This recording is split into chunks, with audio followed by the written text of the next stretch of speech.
Man, I realize it's so hard to find music on YouTube.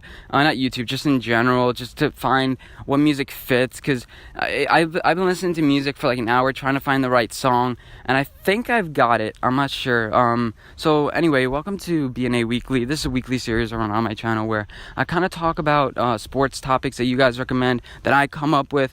We kind of have fun, different segments that are more fun, more analytical, kind of all over the place. You'll see on the bottom right hand of the screen I have different timestamps. Hopefully, I'm not sure. Yeah, I'll probably have those. That you can feel free to skip anywhere in the video. But without further ado, let's just begin this week's episode of BnA Weekly.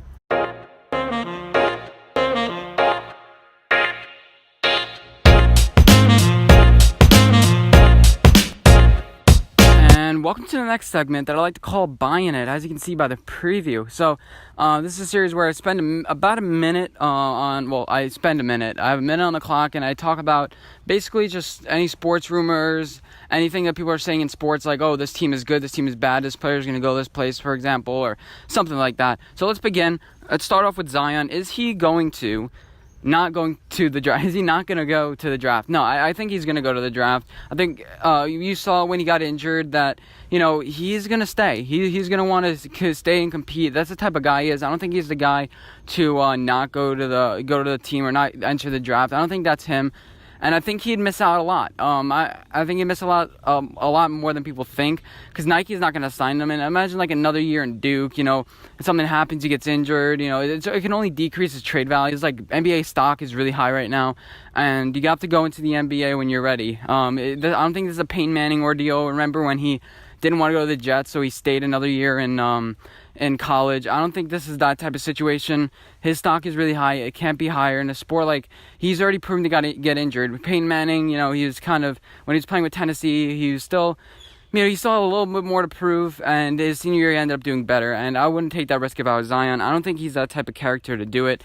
And yeah, good luck with the Pelicans, Zion. That's all I have to say. And I think Anthony Davis is still leaving. Anyway, so let's move on to the next Buyin It rumor, which is, are the Twins a legitimate contender, and are the Cleveland Indians really that bad? And yes, I think so. You have the Twins, who Sano is playing well. You have Nelson Cruz. Their pitching is nothing to squawk at. They've been playing really well this season. I think they're going to be able to hold on to be number one in the AL Central. I said, do not count the Twins out this year. Last year they had a little bit of a low year after they made the wild card and lost to the Yankees, by the way. And the Cleveland Indians, their roster is not deep anymore. It's kind of just dull. Jason Kipnis is not playing well. You got rid of Andrew Miller. Their pitching is still decent with Carlos Carrasco, Rodriguez, Kluber. They haven't been pitching that well, but I think they've been pitching how they're going to pitch for the rest of the season. And then their bats have gotten completely silent. It's just, this team, I think they missed their window. After they lost, they blew a 3-1 lead to the Cubs. It seemed like they just died. If I were them, I would just blow it all up and start over, fire Terry Francona, and yeah, I just don't think it's going to work out. So, am I buying that the NFL is going to switch to a draft lottery? No, I think this would be a bad idea. I know the NFL is trying to pick up on hot ticket items, trying to bring revenue. I think they're fine as it is. The NBA needs to decrease tanking, because it is a problem. With the NFL, if you tank, you get hurt. There's no problem with the NFL and tanking. You look at the Miami Dolphins, they were going to tank for Tua, but they're not doing that this year. They have to find their guy, in the NFL, if you tank, you get hurt, and it makes everyone look bad. There's a short leash with the NFL. With the NBA, you can just put anybody out there, and it's a problem. And with the NFL, imagine like you barely miss the playoffs and you get a great player. In the NFL, the bad teams are really bad. And plus you're competing until the last week, so all there is tanking is like 2 weeks. I mean, it's not going to lose you a lot of revenue. I don't think fans are not going to go to the game if you're tanking for the last 2 games. But if you're tanking for the entire season, yeah, it's a problem, and that's not a problem with the NFL. So I don't think that tanking is a problem, and I think they should just keep it as it is, and I don't think they'll switch.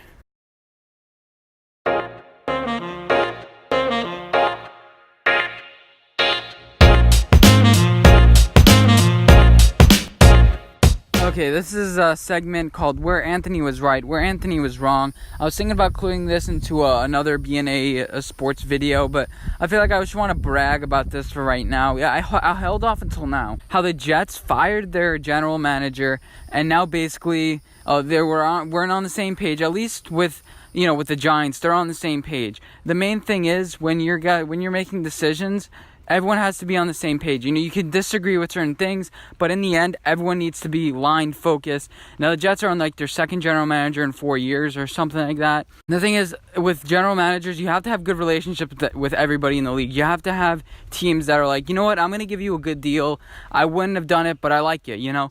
That's Bill Belichick is trying to establish a relationship with Sean McVay, and you saw that in the draft. They gave each other favorable things. We'll trade back. You guys like this player, so we'll give you him, and different things like that. And that's not what the Jets general manager did. I think the Giants are in a way better position now. They actually have a coach that agrees with the scheme that Dave Gettleman is trying to make. Everyone's clicking on the same page. The Giants have a vision.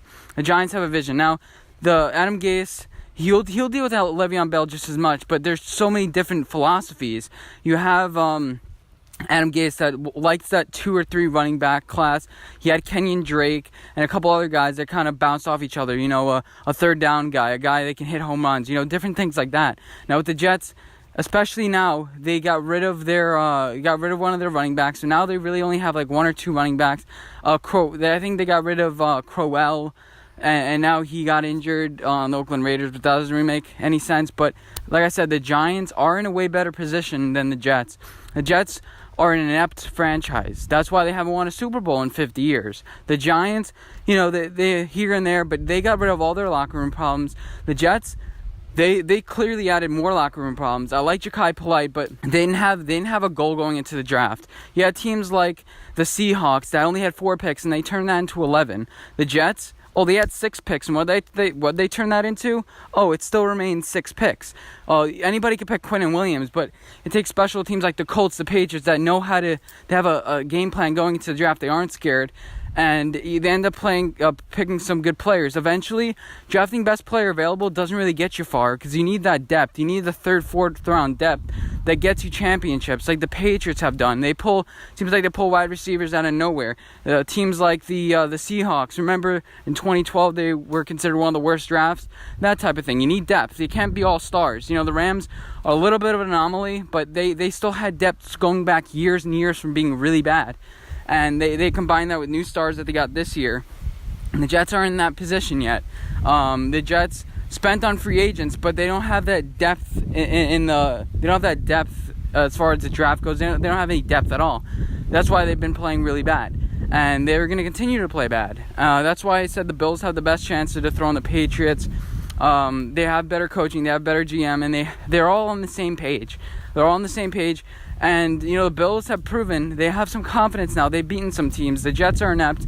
The Giants, I don't agree with every single pick, but, our offensive line's looking better. And, yeah, the Giants, they got some wide receivers. They have a plan.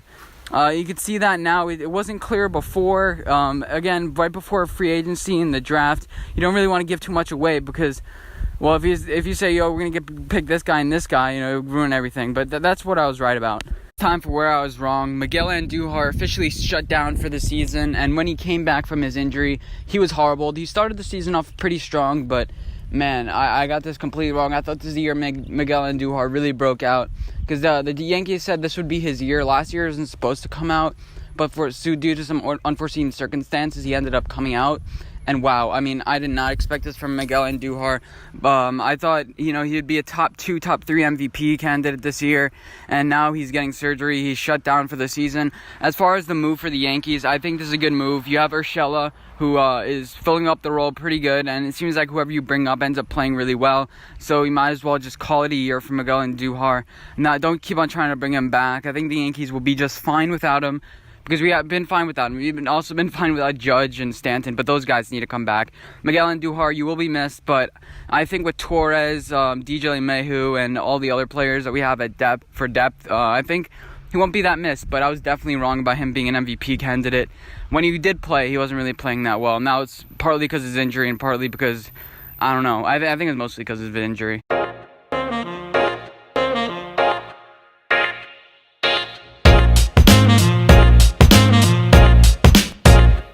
So for the last part in this series, I'm going to do defense. If you missed the other 2 parts, please watch them to see what the overall rankings are.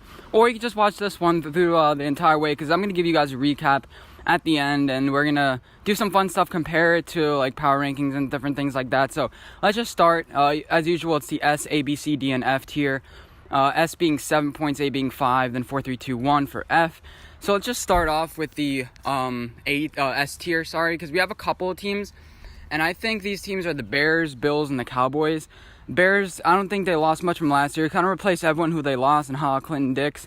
Eddie Jackson, I think, is gone, but this defense is still going to be legit. Chuck Pagano, don't really like that coach. I thought Vic Fangio is a way better coach. I just never really liked Chuck Pagano, but he's a smart defensive mind, and I think he can make things work out with the Bears.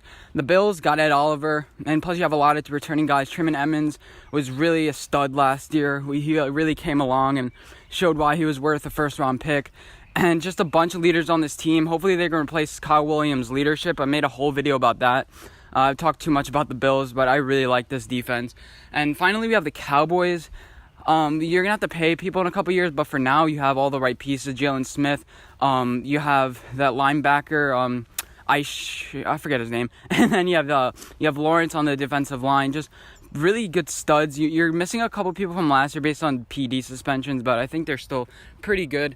So I have the Cowboys in the S tier. Next in the A tier, I have the Saints. I think the Saints are a pretty good defense. You shored up the safety position by getting Chauncey Gardner-Johnson.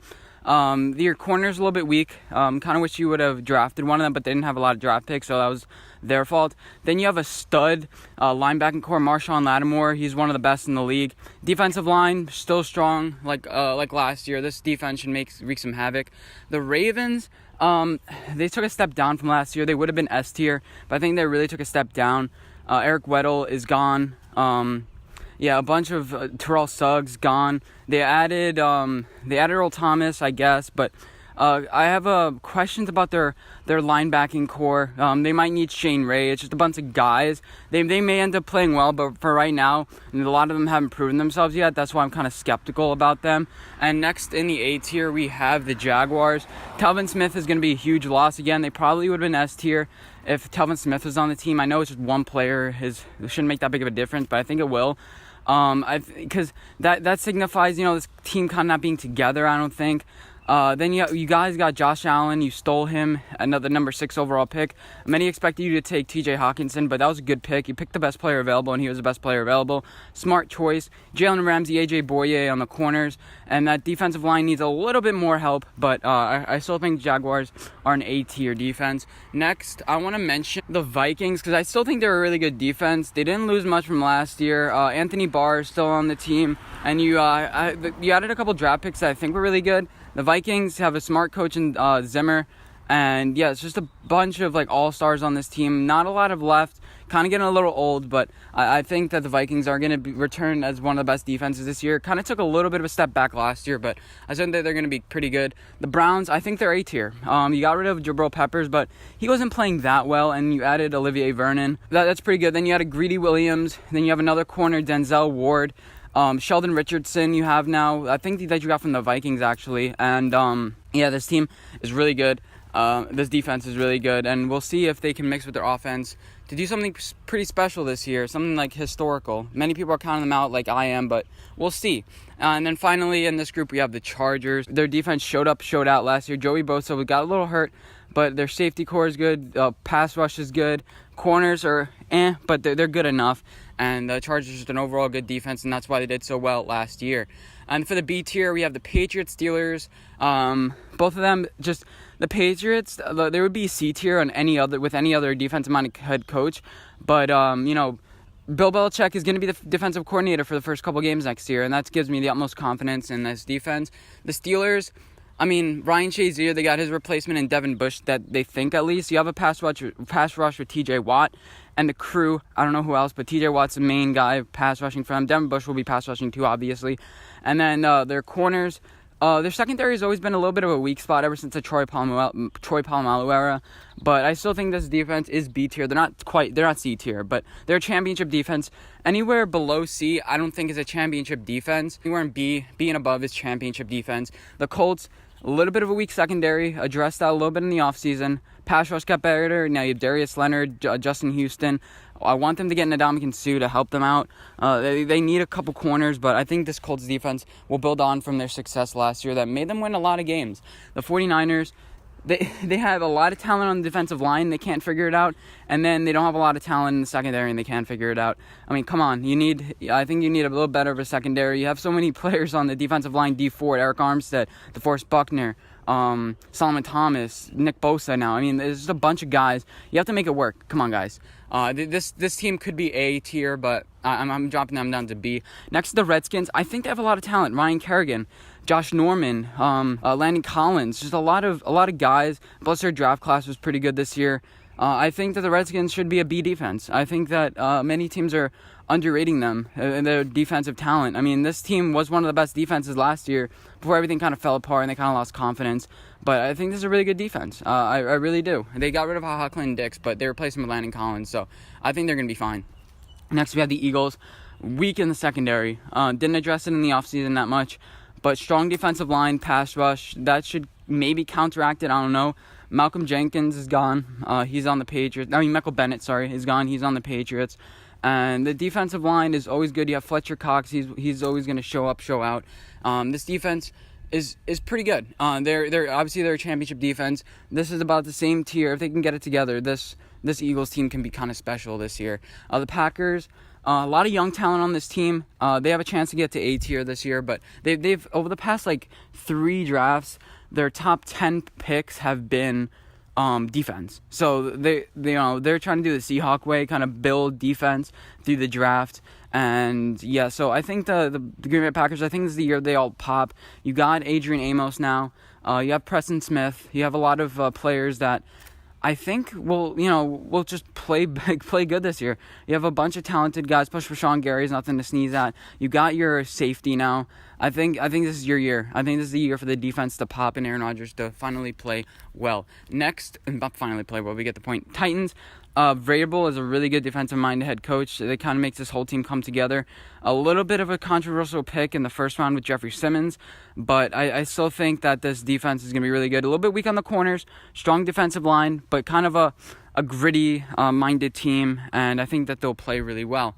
Next, we have the Broncos, who, they have Vic Fangio, so he's a smart defensive-minded head coach. Same thing with the Lions, so Matt Patricia, he's a really good coach. Obviously, Ezekiel Ansah isn't there anymore, but I think that they should still play really well. Their kind of second pick kind of stole the thunder out for me. I thought, this team could be really good on defense. I think they're only going to improve them last year. They had a lot of injuries last year and a lot of rookies or, guys returning for their second, third years. This team is really talented, and they could pop this year. I wouldn't be surprised if they get a wild card spot this year. And with the Broncos, obviously, really good pass rush. Chris Harris Jr., not sure if he's going to stay. I would like another corner on this team, but, with that no-fly zone from a couple years ago, but it's still good. The Jets defense, Leonard Williams, Quentin Williams, Jamal Adams, a bunch of guys that I think are going to improve this year. CJ Mosley, they were really active in the offseason this year, and I think that's going to pay off for them just a little bit. They'll be a top half defense. I don't think they'll quite crack top 10, but they're going to be a really talented defense, especially with the run game. And we'll see how their secondary shapes up with all this young talent that have accumulated over the past couple of years. And then the Rams, they got Clay Matthews, I guess. Their corners are really weak. Marcus Peters and Aqib Talib, they're kind of on the decline. Yeah, Ndamukong Suh is out now, but they still have Aaron Donald. They still have a lot of playmakers, and I think they can make it work. I almost dropped them down to C tier, but I can't do that because the Rams have a pretty studded defense, and I can't disrespect them that much. And then we have the C tier with the Chiefs, Seahawks, Panthers, Bengals, Falcons, Dolphins, Raiders, and Giants. The Chiefs, they lost a lot of players, but they also added quite a few. You replaced Tyrann Mathieu. You kind of did a 1-for-1 swap with safety with defensive end Frank Clark and Justin Houston, / D Ford. And this defense can't be much worse than last year, right? They have a better defensive coach in Steve Spagnuolo, who actually won a Super Bowl when he was with the Giants. And he was pretty successful with the Giants in his second stint when he was here. So, yeah, and then you have the Seahawks, a lot of young talent, not proven yet. The Panthers, I don't know what to make of this defense. Ron Rivera is a smart coach that kind of works offense and defense really well. We'll see how they do. I don't really believe in them that much, but I don't know. They could be B tier. Bengals got rid of all the characters on this defense, which may hurt them. I mean, they made dumb penalties, but it did add a little character to this team and a little bit of fight. They got a new linebacker, and I forget who, but you kind of improved everywhere on this team. So just you replaced the guys that you lost. But I wish they would have had a little bit of a better draft with all the picks that they had. Then the Falcons, not a championship defense. The secondary really concerns me. Keanu Neal and all the other guys. I'm not sure if this secondary will be good. And plus the defensive line, you kind of have a strong left side or right side, but you don't have a strong left side. I'm not sure about this team. Next, we have the Dolphins. You have a smart defensive coach in Brian Flores who won a championship. Xavier Howard is again the secondary. Minkah Fitzpatrick. And then you have Cameron Wake, a little bit of talent. I think this team doesn't have a lot of talent, but they'll work together with the coach. And then the Raiders, it's just a bunch of young talent now. We kind of expect them to be C tier. I was going to drop them down to D, but Clelin Ferrell is a really good pick, a championship-minded guy. You also added a safety. And strong, a little bit stronger on the defensive line. Not amazing. They're still gonna only have like 15 to 20 sacks this year, but they'll be better than last year. And I think last year they would have been D tier. And next we have the Giants, who have a lot of young talent. Yes, they're C tier. Dexter Lawrence, mix between veterans and youth on this defense. You're gonna have a lot of corners this year, and one of them is gonna pop. You're gonna have actually, two of them are probably going to pop. You have 4 really young defensive corners, and one of them is going to be really good. For the D tier, I'm going to have the Cardinals and Texans with the Buccaneers as F. I want to mention that first. That's my only F tier that I did for any team. The Buccaneers defense. JPP is going to be gone for half the season. They got rid of Quan Alexander, and they replaced him with Devin White, I guess, which is good, but he's only a rookie. I don't really believe in this defense. Bruce Arians is a great coach, but I don't believe this defense. I think Bruce Arians came in for Jameis Winston, not the defense. And then Cardinals and Texans at D. Texans are losing a lot of players. J.J. Watt and Jadeveon Clowney are always dealing with injuries. Matthew is gone, and with the Cardinals, Terrell Suggs. I think he's on the back 9 of his career. Kind of a strong class a little bit with the draft, but those guys are just rookies this year. Patrick Peterson is one of the best corners in the league, and he's not going to play for 6 games, so this defense is going to really struggle in the beginning of the year. And this is going to be a really interesting team to watch, see how the character builds with Cliff Kingsbury. I think they should almost be in Hard Knocks, but they're not eligible this year because they have a first-year head coach. But that's my defensive rankings. Let me know what you guys think as always, and let's move on to the overall rankings, my favorite part, because I haven't done it yet, but it's going to be interesting.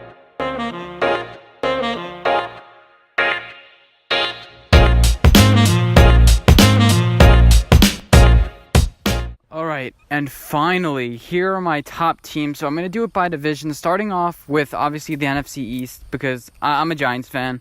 So I also, as you can see on the screen, factored it in, the locker room, and this includes improvement from last year / how much this year. So I think the Giants improved from last year, so I give them +1. I think the Redskins are going to have problems in the locker room with Josh Norman, Landon Collins, DRC, kind of like the old Giants folk, and I think that they're going to clash a little bit, and especially with the quarterback battle, that the Redskins have been genuinely inept over the past couple years, so that's also a factor in here.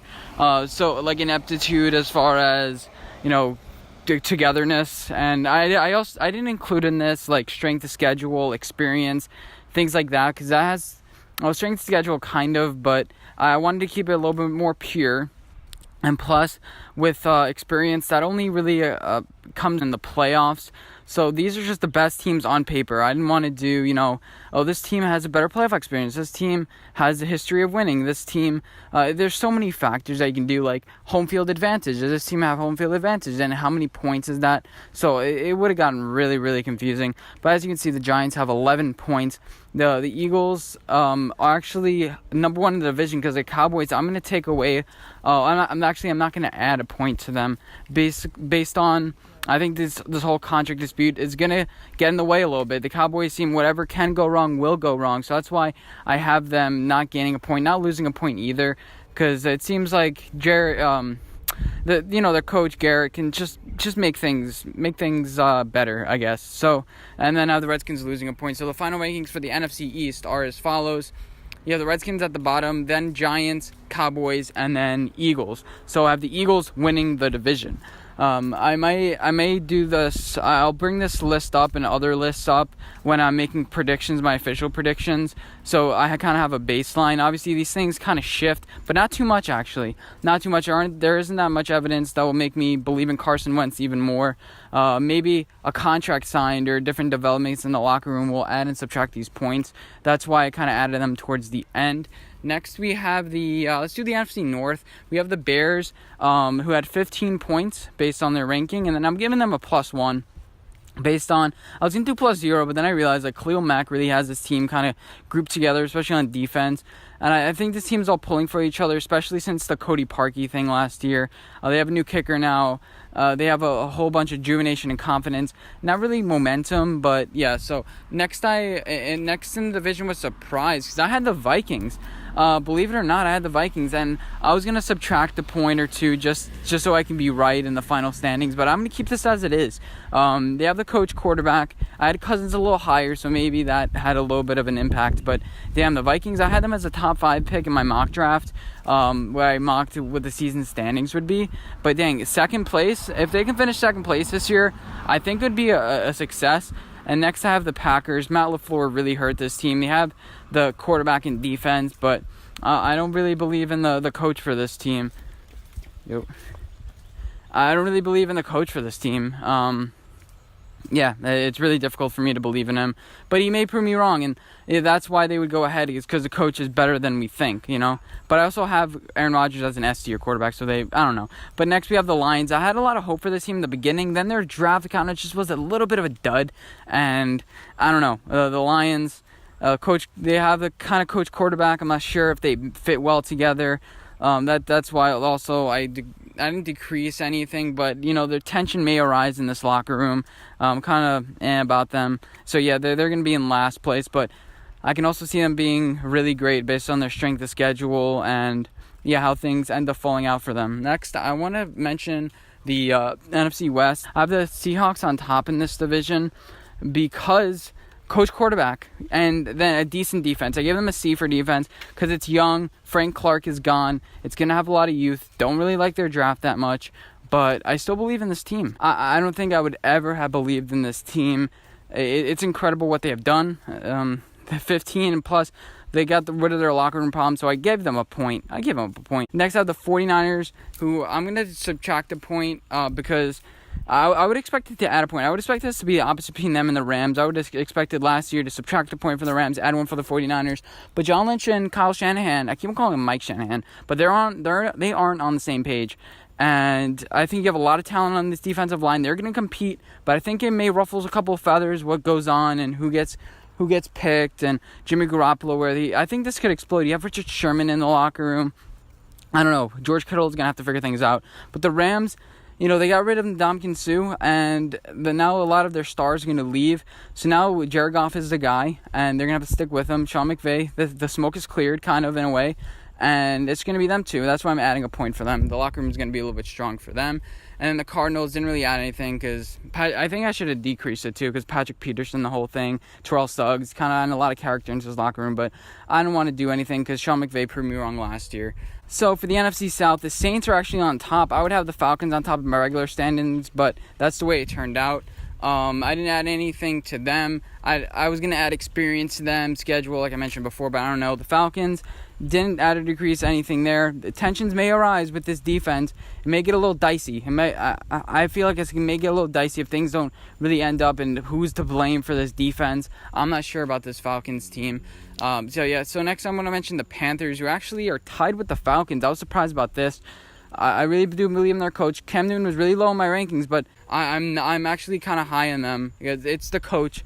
Riverboat Ron, I don't know. He's experienced. He can do the job, and that's why they're so high in this list. And the Buccaneers, let's not mention them. Bruce Arians is the only reason why they're 10. Kind of an OP system where like one ranking can lift everyone else. And if you're kind of even in all of them, if you're a BBB, an SFF would kind of be better. But actually, no, never mind. But I think you guys get the point.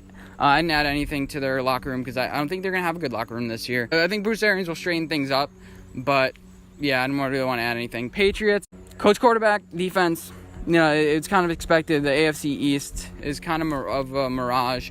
I don't know what that word means, but it sounds right at this point. The Bills, I've added 2 points to the locker room. This is the only team so far I've added 2 points. I think it's the only team I added 2 points besides the Steelers.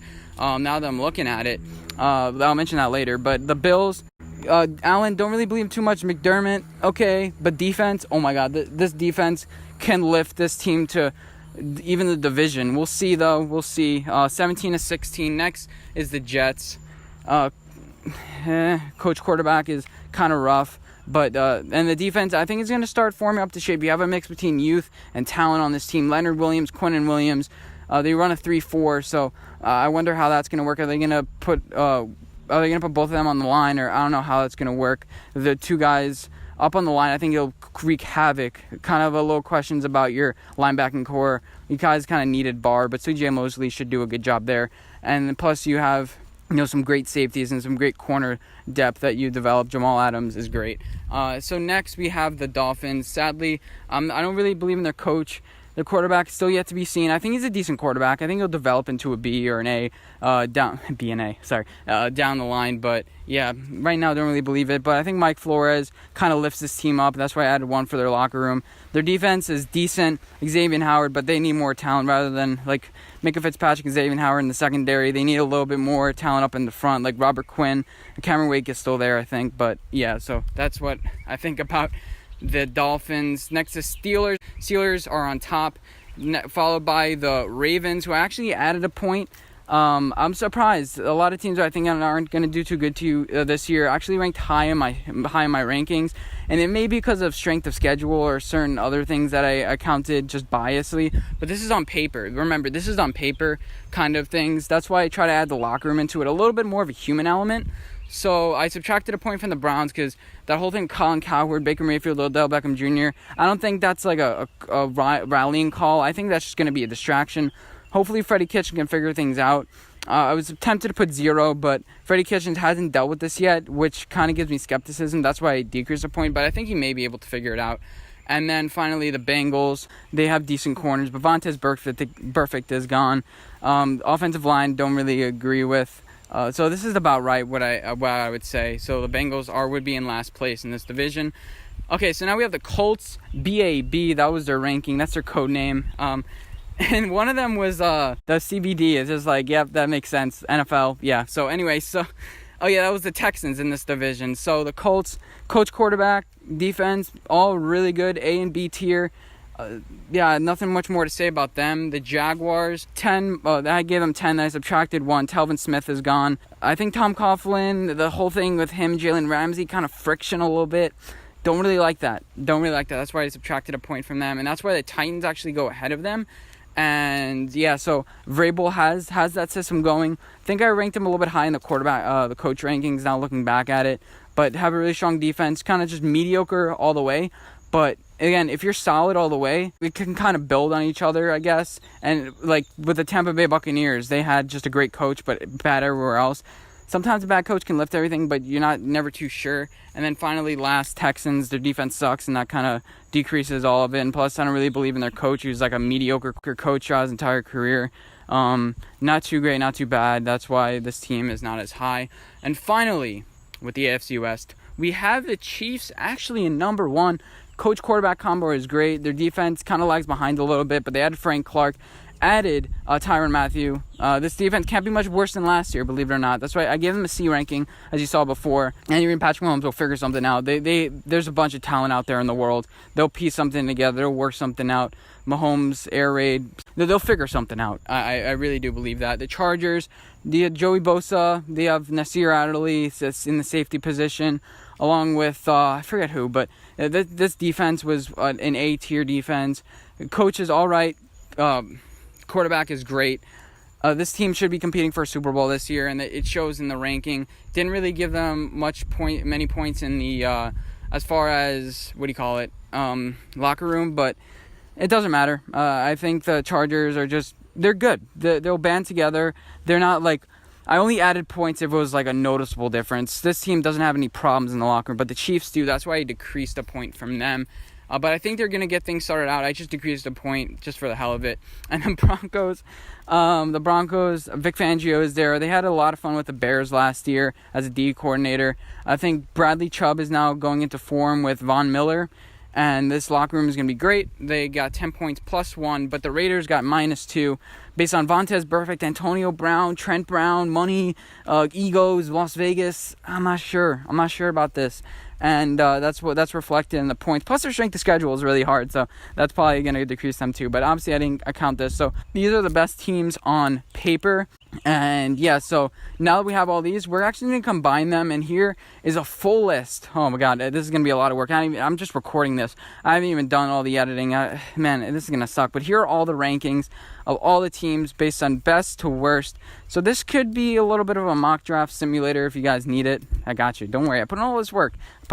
Here's the list from 32 to 1. Don't know how it looks, but hopefully it looks kind of good. I'll actually probably try to compare it to my power rankings, where I include everything. So let's see how accurate it is. Actually, no, let's pull that up. Anthony, you're going to have to do so much work. I don't even know what I'm doing. But yeah, here are the two lists I have right now based on power rankings and then this list. See how accurate it is? I'm not sure because I haven't done it yet. But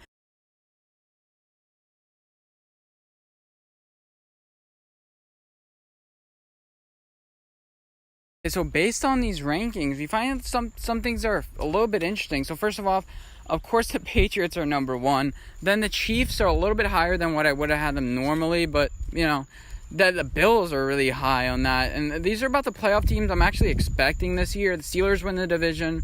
The Bills and the Colts or the Bills and the Chargers are in the wild card. The Colts win their division. The Jaguars are a little bit lower than I would expect. The Titans, Ravens, and Broncos will be fighting. And finally, with the higher than I thought, we have the Bears, Seahawks, Eagles, Vikings, Cowboys, and Packers rounding out our playoff teams. Obviously, the Saints and the Rams are tied, so we'll see what happens with that. And the NFC championship teams that face off against each other. This is about what I expect. I'm just looking at it. 49ers are a little bit lower, and the Vikings are a little bit higher, so maybe just swap those. But other than this is like perfect. The Seahawks are a little bit high too, from what I would get pick for them. But yeah, this is pretty good. This is pretty good.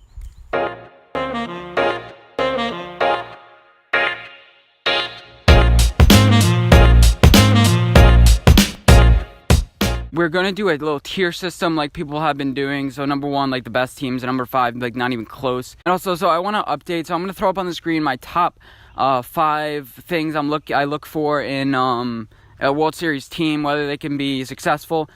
You have things like starting pitching depth, bullpen. How deep is your bullpen? How deep is your roster? Because rosters expand, and you can't just go dry for some game. You need to stay consistent. You need to be able to win every single game. You can't be hot and cold. You have to have a competent manager who doesn't mess everything up. And one I also want to add is postseason experience. Usually experience does matter, and especially in baseball, it really does matter. Have you been there before? And if you could perform in high pressure situations, you had the Yankees who didn't have a lot of experience the other year, and they did perform in the playoffs. They did when it was time. They did it, and how confident I am for them to perform in times of need. If they can come back, different things like that. If the pressure doesn't really get to them, I think that's really important. So let's start with the number 1. I have the Dodgers, obviously. They have a really strong depth. They have their starting pitcher. He's Asian, like Ryu. He's been doing really good this year, under a 2 ERA. Clayton Kershaw hasn't disappointed. They have 6 starting pitchers. They have 6 starting pitchers who are decent, and they have a deep rotation. And they also their bullpen isn't to squawk at either. They have a decent depth at the position in the bullpen. Kenley Jansen, he hasn't really pitched that well this year, but I'm assuming he'll pick it up. And so their pitching has been really good. Not to mention that their offense, Cody Bellinger is playing out of his ass right now. I'm not sure where he decided just like his 3rd season to start playing well again.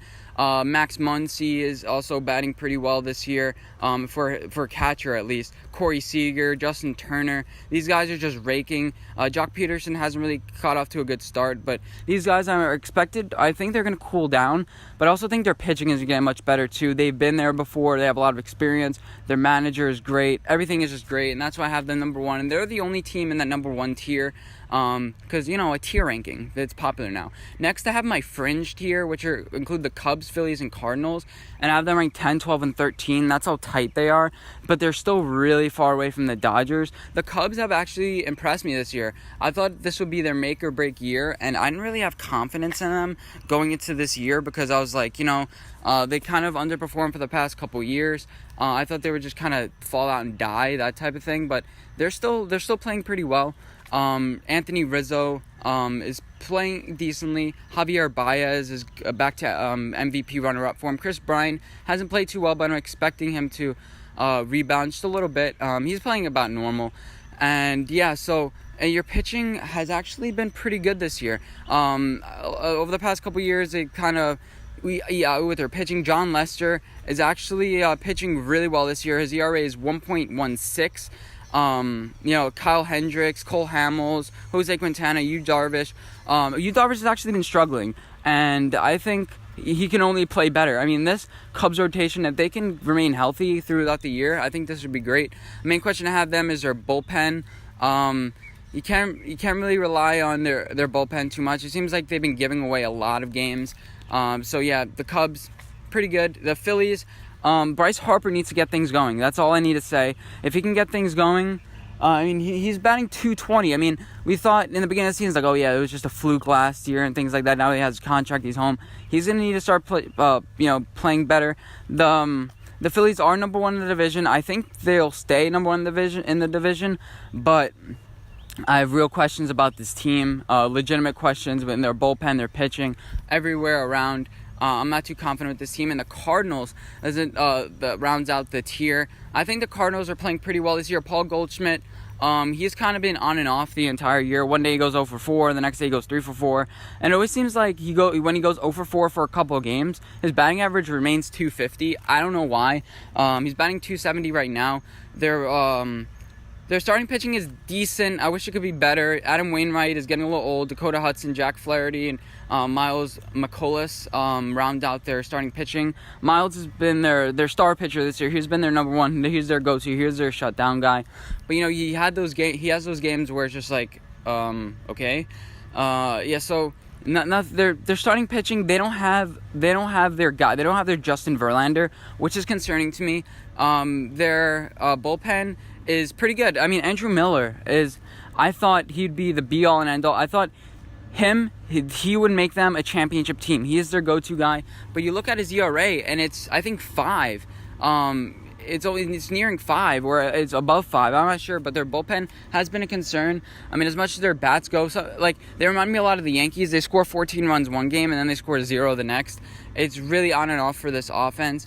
But, their infield is pretty much lifting this entire team, a defense as well as hitting. You have Paul Goldschmidt, obviously, and then you have Paul DeJong, Matt Carpenter, Yadier Molina.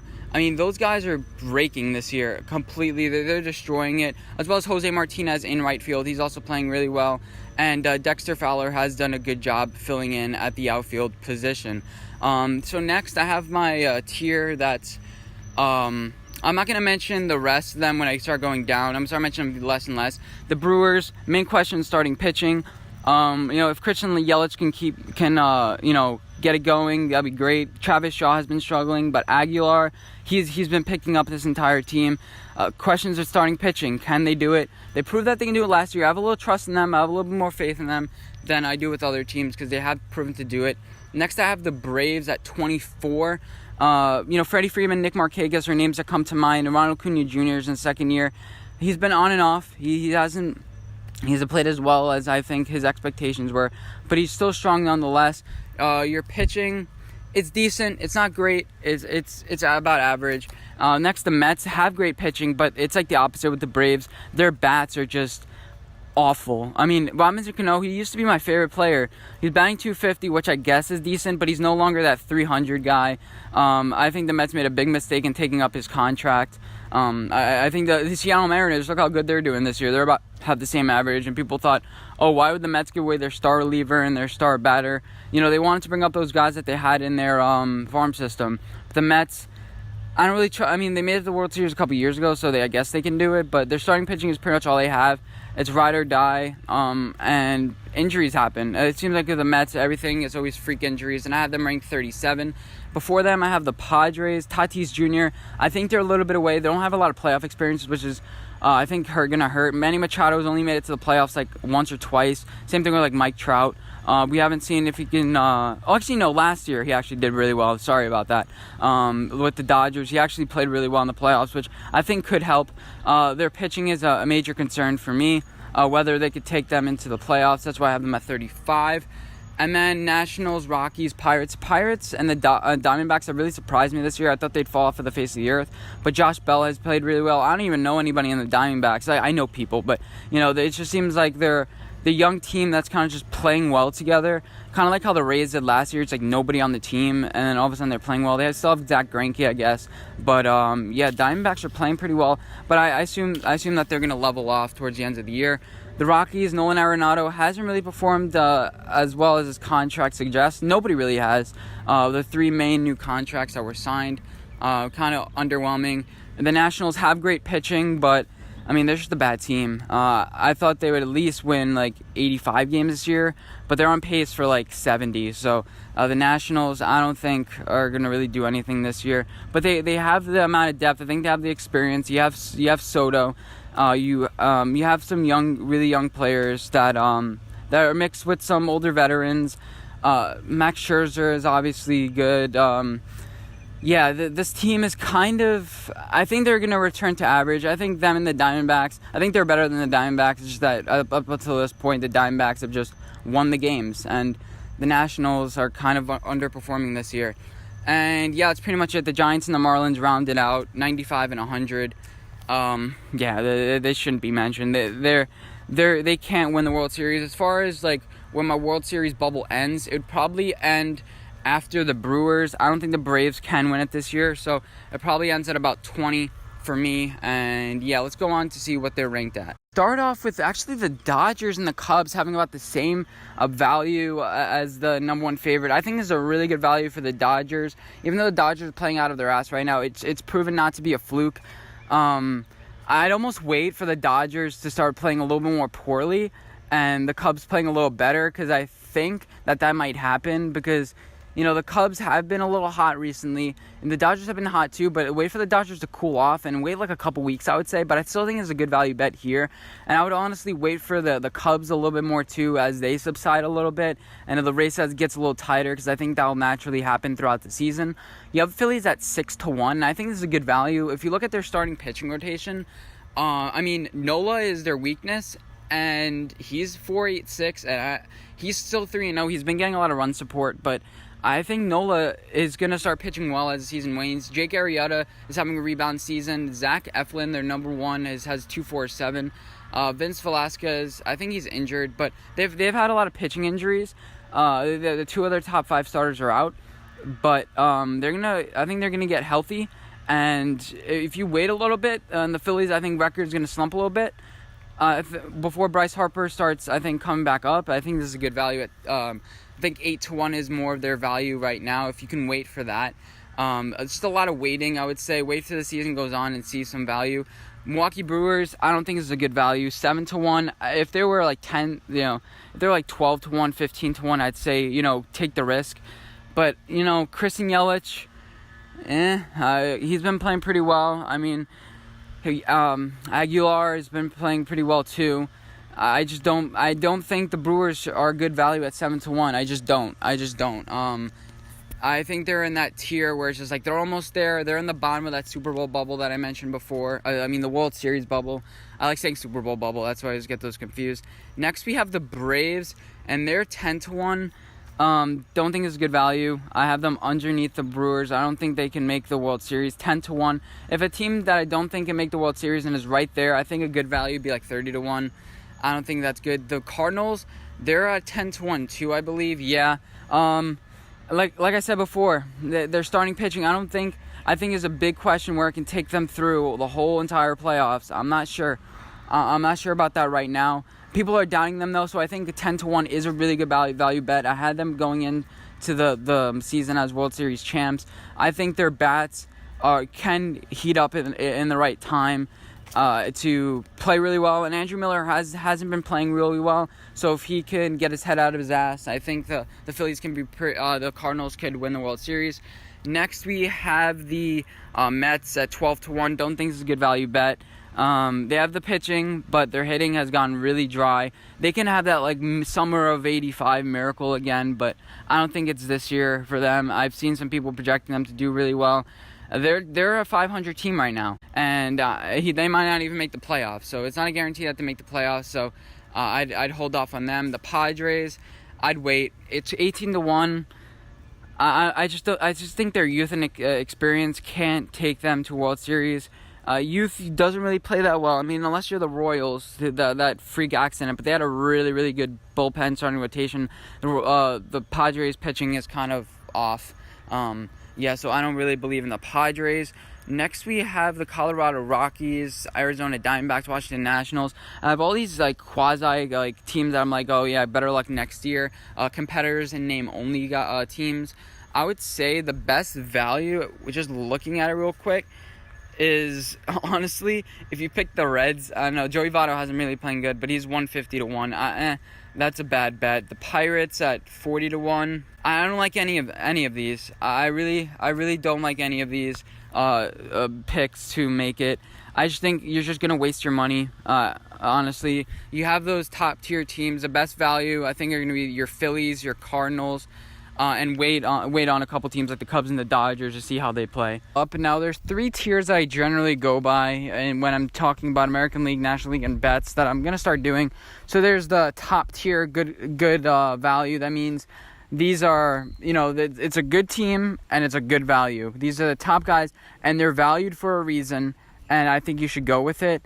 Then there's the they're kind of high. They're kind of they're the value. They don't have to be that high, but they're kind of an value. They're kind of mid-tier, and I think it's a good value for a mid-tier. And then there's the, shot in the woods, shot in the dark, random, just kind of, not random, but they have the tools to succeed. May not be in my World Series bubble, but I've seen crazier things happen, and you can take value on this. So for the American League in this category, there's the Athletics, and then there's the Angels. I didn't have the Angels last week, but I think now that Shohei Ohtani is back, you have Simmons, Trout, decent pitching. They're 55-1. Bet $1, get 55 if they make it. I think this is great value.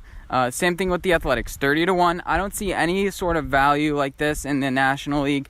I don't think the Pirates are going to be able to make it. I just don't see it. I don't see it at all. Yeah, I don't see the Diamondbacks. And plus, these aren't even good value. This is nasty, like 20-10-1s. In the American League, in the category, I would say the Twins and maybe the Rays. So as far as the Rays, I think they're a little bit high value now. I'd almost wait a little bit. And yeah, so that's what I think about those. That's the ant tier. For the ant tier in the NL, Phillies, Brewers, a little bit more confidence in the Brewers. I think the Brewers are a little bit better value. But I think Bryce Harper is just, I don't know what to make of him. Is he going to bring that Washington-itis to, the Phillies? Not sure, but we'll see. And then for the elite category, I was going to have Boston in here. I had them in last week, but now I don't see it because they're 4-1. Now they're favorites. I think Houston Astros are the only team in this category. Don't think the Yankees can get over the hump.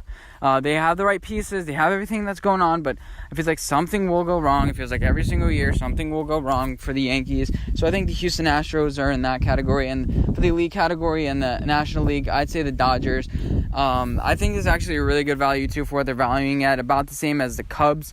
If you had to ask me what the World Series would be today, and I had to place a bet on it, Houston versus Dodgers, but that might not be where the best value is. Kind of do a combination between these bets, and I'll show you where I'm going to put my money on the line.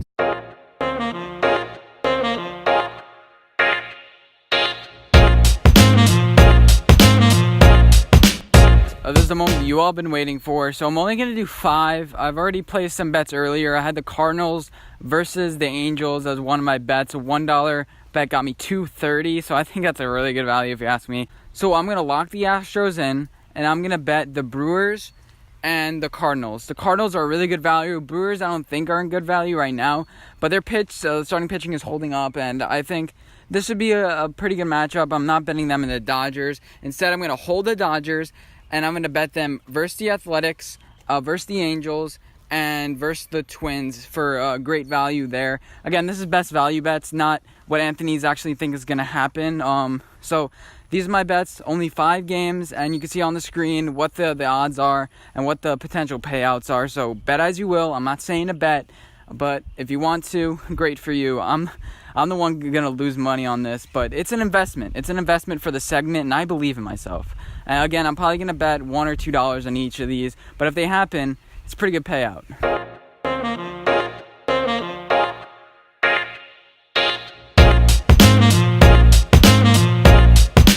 To the next segment, I like to call this one food for thought. Last week I called it question of the day, even though it's a question of the week technically. I'm not sure. And also, I think I put in the screen capsule unpopular opinions. I have no idea what I'm doing. So anyway, so this series is basically I take like a conceptual question and something that like a philosophy type thing where it's the question, the answer at first doesn't seem obvious, but it's like a fundamental sports question that I like to ask you guys. So today I really want to ask, like, okay, would you rather have a box office star who doesn't really win, or would you rather have a more of a quiet guy that doesn't really drive people to the seats but wins? So this is a fundamental choice between winning and having fun, basically.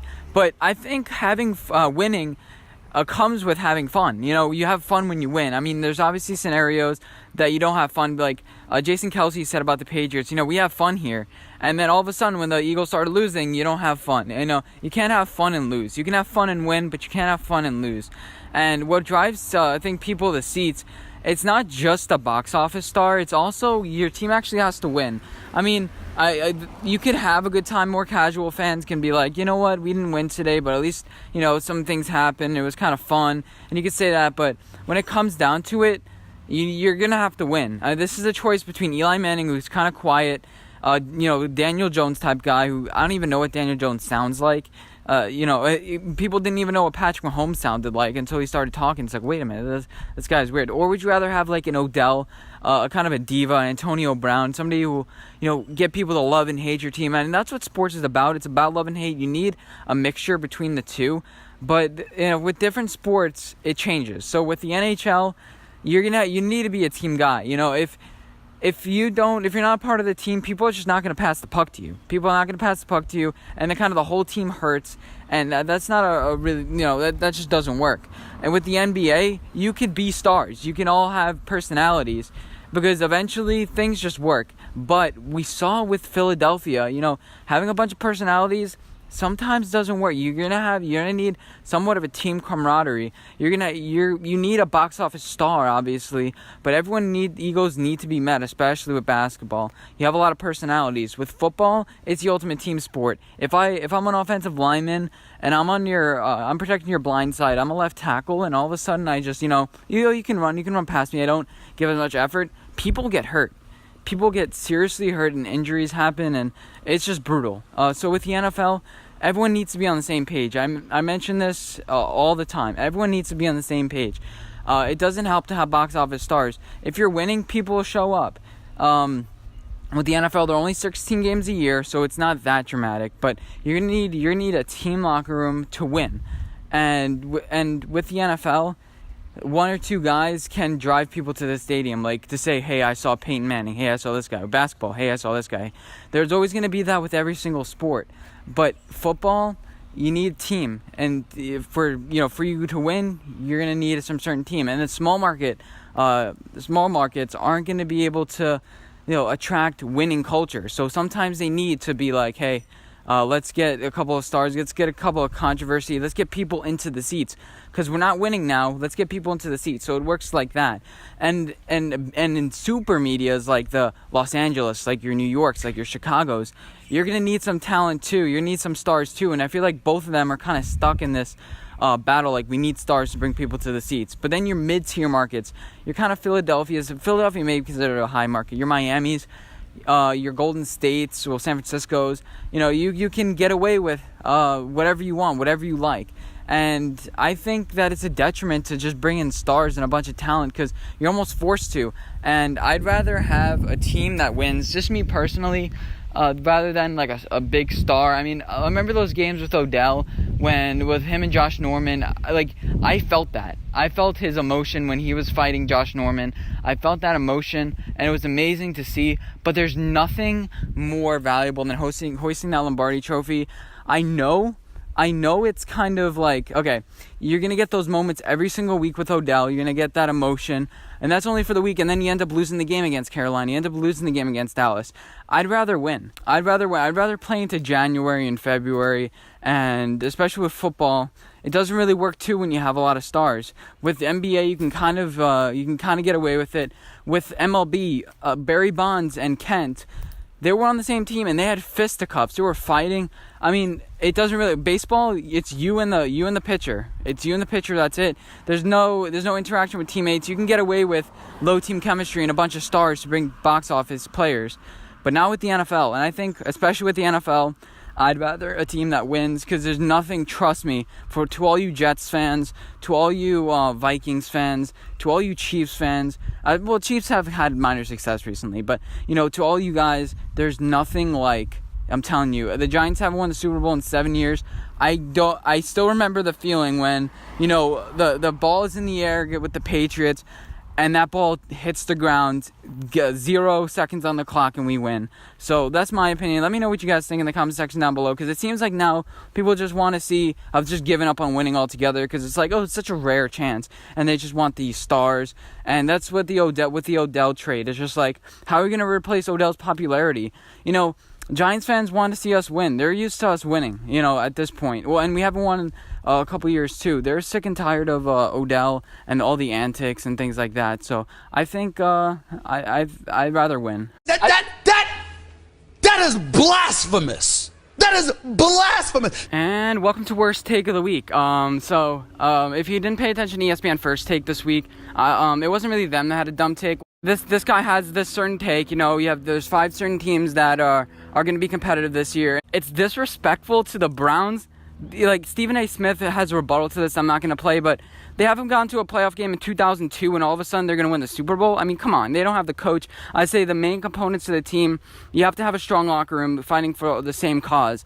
That hasn't been proven with them. I was skeptical about the Los Angeles Rams last year. I was a little bit wrong about that. I thought there was too many egos on that team, but it turns out that talent overrode the ego, and Sean McVay kind of he knew how to coach this bunch. But Freddie Kitchens, I'm not sure. I mean, he did coach Baker Mayfield last year, and I guess you could say they kind of have a little camaraderie, but there's a lot of new players on this team. It's going to suck. They're going to have to deal through adversity. Baker Mayfield has had to deal with adversity, but he's won a lot. Baker Mayfield has won a lot. And I think last year brought a little character to this team, but they don't really have a winning culture. They don't really have a winning culture. Odell, Jarvis Landry, they haven't won anything yet, and I'm supposed to believe that they're supposed to win now. I don't think so. And as far as the first guy, well, we talked about there's 5 teams that can compete for the Super Bowl. I said they're around 14. This is with the NFL. Usually it turns out like the top 3 or 4 teams that, unless you're the Giants, those top 4 or 5 teams are the teams that can really compete. And I do get where he's coming from, but I think way more teams are able to compete. Honestly, I think the Seahawks are able to compete this year. Aren't able to compete this year because they have such a young roster. I still think they're a year or 2 away from actually competing. Even though Russell Wilson's good, Doug Baldwin is gone. The defense, it's young. It's really young right now. I think they're going to come into form in a year or 2, but I don't think they can compete for a Super Bowl this year. As far as the Saints, I think they have a Super Bowl roster. Marshawn Lattimore, their secondary, a little bit weak. Eli Apple, I have kind of questions about that.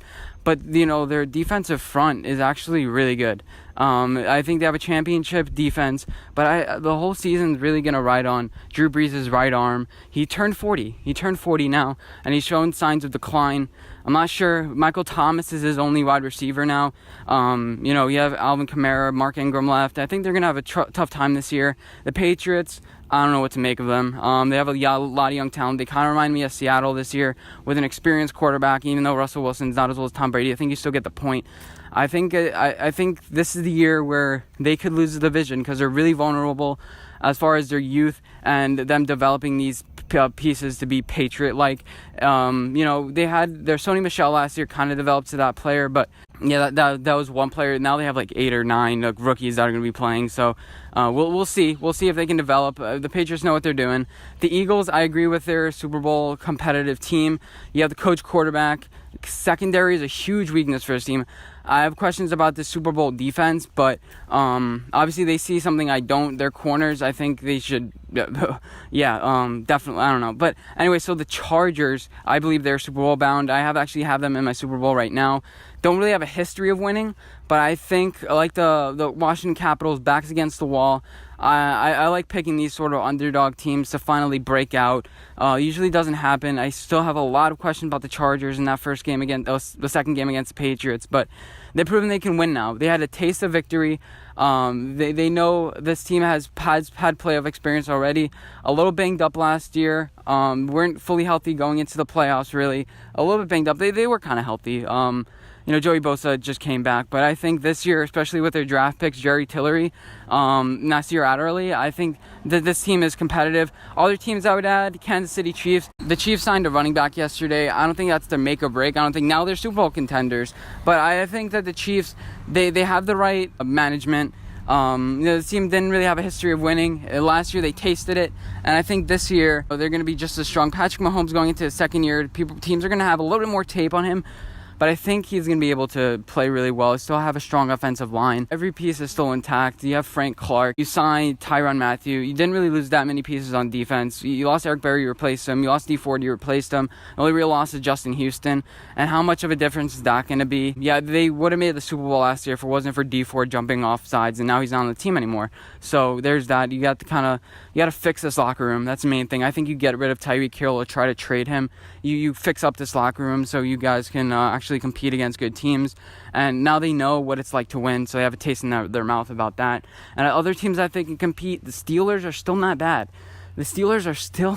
People are counting them out. I don't think the Ravens can compete. You're talking about teams like the Broncos and Oakland Raiders. I don't think they can compete. The Dallas Cowboys, I think they're in that Super Bowl window. It depends whether the main question is this whole contract thing, is this going to distract them, or are they more team-minded? Is Amari Cooper going to be like, you know what, let's just work as a team? Is Amari Cooper going to be like, last year I actually had a winning team, and now I'm enjoying this? We'll see about that. I also think that the Chicago Bears should be in this conversation. They have a lot of young receivers, which is concerning to me. Didn't really lose that many pieces on defense. Bryce Callahan, I think, is still there. They replaced HaHa Clinton-Dix from Adrian Amos. You still have Khalil Mack. Still have a really stout defense. Cohen is still there. I think that this team is actually pretty still strong. Green Bay Packers, hello, Aaron Rodgers.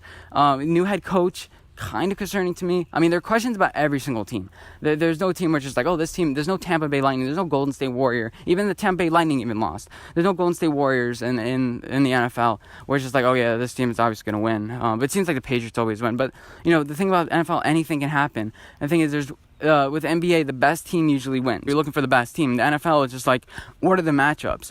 You're looking for coach. You're looking for, a potential for teams to get together and rally. So only 5 teams being able to compete.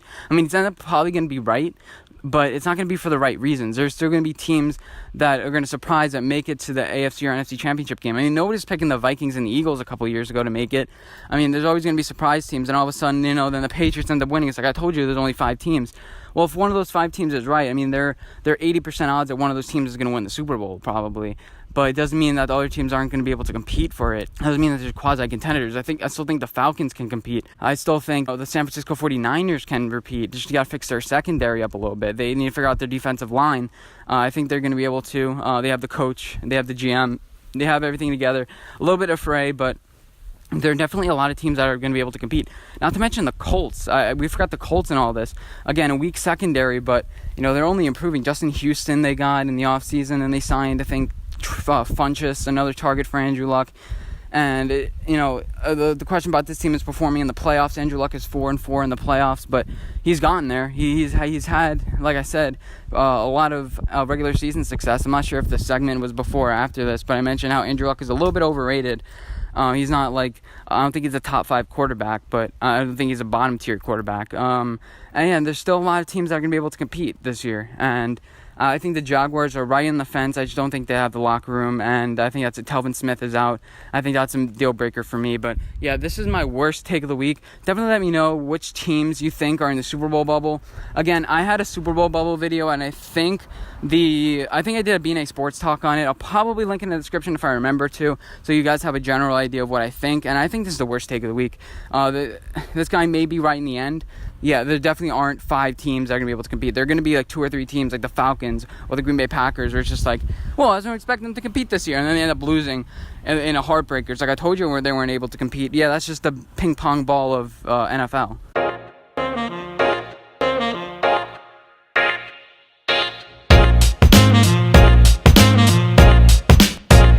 Welcome to the Taki's Hot Take of the Week.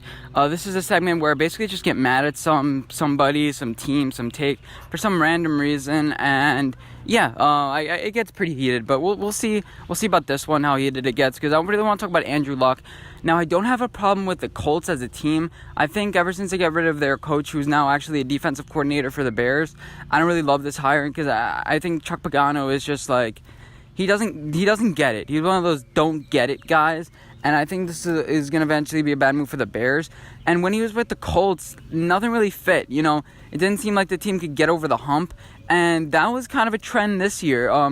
You know, Andrew Luck now is 4-4 in playoff games. I like Andrew Luck's leadership, but he's just inaccurate. He's just completely and totally inaccurate. Now, how do I prove this? Okay, so look at the Pro Bowl throwing competition.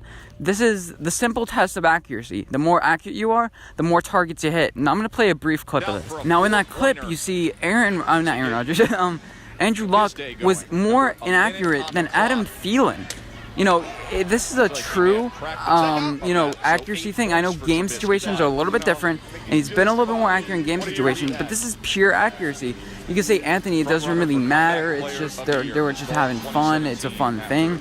But I think this is very concerning. Andrew Luck, we've seen quarterbacks with shoulder injuries come back pretty strong. And, I think Drew Brees had a little shoulder thing. I know he had an ACL thing. We've had Peyton Manning come back from, these horrible, huge injuries. But nothing like Andrew Luck. He has a surgically repaired arm, and I think he's on a ticking time bomb. As far as did I think Colts should have kept Peyton Manning? I don't know, because Peyton Manning did have a pretty devastating injury. You're not sure. It's kind of like a unique thing, and plus you had a chance to get Andrew Luck. And you may say, Anthony, this Colts team sucks without Andrew Luck. They suck. They got the 3rd overall pick last year before they traded back. But I'd argue those teams were awful too. Andrew Luck is not carrying a horrible team to be good. He's worth 3 or 4 wins to an awful team. He's not that much better. It's not that much better if you just take him off the team. If you look at it, they had the best offensive line this year. How many quarterbacks can say they had the best offensive line? How many quarterbacks say they can have, a great running back? And I don't think Andrew Luck improves anybody on the field. I don't think he makes anybody look better. I don't think he makes anybody better. And another problem with Andrew Luck is 4th quarter comebacks. Now, he has 16, which is right around Russell Wilson. You can argue some quarterbacks, the defense just gives up a lot of points. But here's the thing. First of all, his defense, it's not like his defense allows 1 more point, and it's kind of like that Giants thing where it's no matter how many points you score, that's it. Sometimes the Colts offense just went dry. Against Jacksonville, how do you score 0 points in Jacksonville? I mean, there's some games where in the winter where it's just things aren't working out. I mean, Eli Manning had one of those games this year where it was 17-0. It was just awful against Tennessee. Nothing was working. Nobody was doing Eli Manning any favors. But, the Colts in the playoffs scored 7 against the Patriots, 13 against the Chiefs with one of the worst secondaries, who were on a 25-year drought. All these certain things that were going against. The Chiefs had a horrible secondary. The Colts had the best offensive line. It's how do you only score 13 against the Chiefs, who are the worst defense pretty much in NFL history? Come on. You have to perform in the playoffs. And against the Texans, they scored 21 points in the first quarter and a half, and then they went completely dry. I know you could say Anthony didn't really need to do anything, but if you really were the better team, beat them down. Show them a message. This is football. This is not like baseball where you just be like, yeah, I could take a bat off. It doesn't matter. This is football. These guys are trying. They're playing hard. And, the Texans with one of the worst offensive lines. That's why they beat them, because they were just constantly pressuring Deshaun Watson. I think the Colts rely too much on the defense. Going back to my point about Andrew Luck and his fourth quarter comebacks. The first 7 of them were in his first year.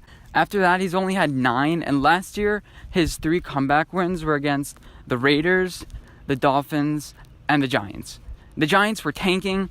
The Dolphins, I could say, and the Raiders sucked. And they won that game 42-28. So I'm not even sure how that's a fourth quarter comeback where you're losing by 1 point and then you came back. Like, some of these fourth quarter comeback stats are just kind of deceiving. It's like, yeah, you're losing by 1 point, but you're on the 2-yard line as the fourth quarter comes.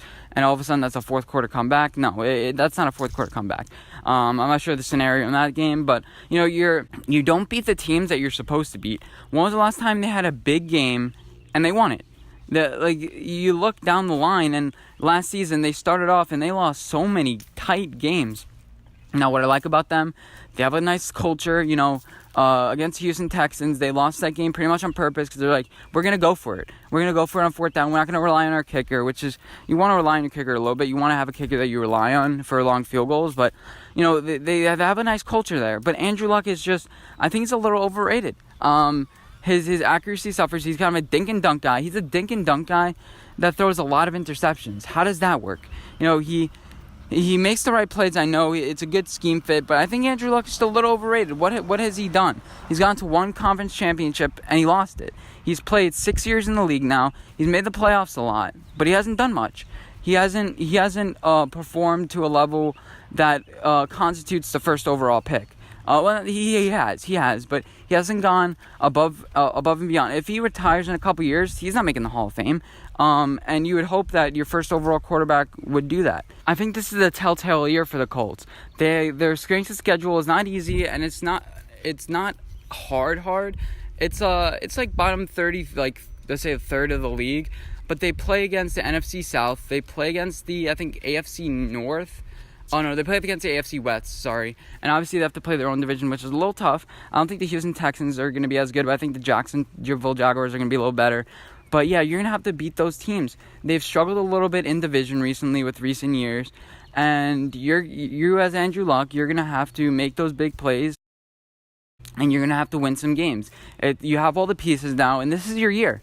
This is your year. There's no more excuses. Tom Brady, they're more vulnerable than ever this year because they have a young team. People think that last year was the year to be vulnerable. But no, they had a lot of leadership. They had a lot of old people on that team, like some veterans. And now they have a lot of youngsters on the team that need to learn. They need to learn the Patriot way or whatever that means. And yeah, so and the Steelers aren't as strong. This is a susceptible year. There's no clear-cut favorites.